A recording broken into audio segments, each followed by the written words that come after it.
Isang bagong virus ang mahigpit na binabantayan. We start tonight's fine print from India. The southern There's been an outbreak of the deadly Nipah virus in the Gaano ba kalala ang Nipah virus? Mas malala ba ito sa coronavirus na ating naranasan noon?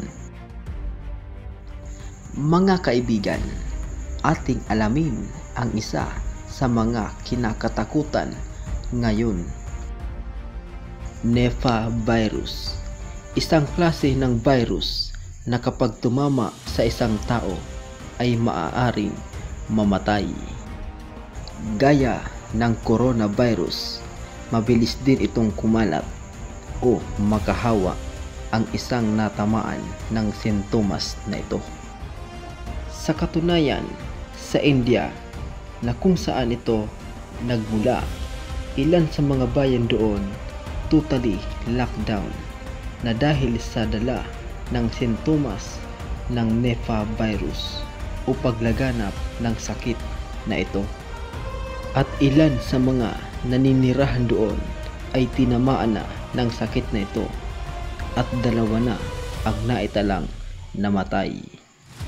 Hindi na bago ang Nipah virus sa mga ilan sapagkat noong 1998 unang lumaganap ang sakit na ito sa bansang Malaysia na nagmula sa mga pig farmer at simula noon wala nang naitalang may sakit o nagkasakit. Gayun din sa bansang Bangladesh, lumaganap ang sakit na ito sa taong 2001 at halos taon-taon may Nipah virus na nakikita sa bansang nasabi. Bukod diyan, nakita din ang sakit na ito sa silangang India. Ang Nipah virus ay nagmula sa bansang Malaysia taong 1998. Oo, kaibigan, tama ang iyong narinig.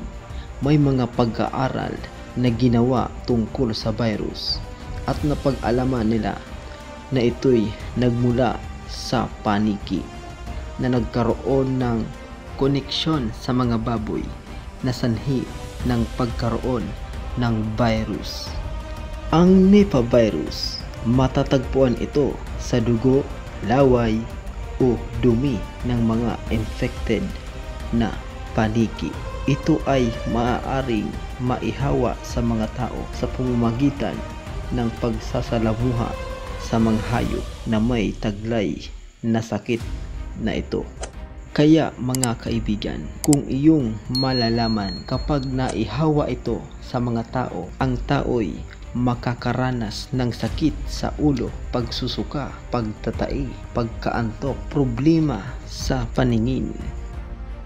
Ang pagka-infect sa Nipah virus ay maaaring umabot ng 4 to 14 days at may ilan na naulat na umaabot ng 45 days. Nakakapatay ba ang Nipah virus? Oo mga kaibigan, nakakapatay ang sakit na ito. Alam mo kaibigan na tinatayang halos nasa 40 hanggang 70% ang kaso ng pagkamatay sa sakit na Nipah virus. May gamot ba sa Nipah virus? Sa katunayan mga kaibigan, nakakalungkot man isipin, hanggang ngayon wala pa rin lunas o gamot sa sakit na ito na Nipah virus. Pero alam mo ba mga kaibigan, inaaralan na ito ng WHO o ng World Health Organization bilang sa priority na sakit. Para sa iyo kaibigan, ano ang pinaka malalang sakit o virus? Nipah virus o coronavirus? Ang para sa akin mga kaibigan ay ang coronavirus dahil halos 7 million mahigit ang binawian ng buhay dahil sa sakit na ito at ilang taon tayong naka-lockdown dahil dito.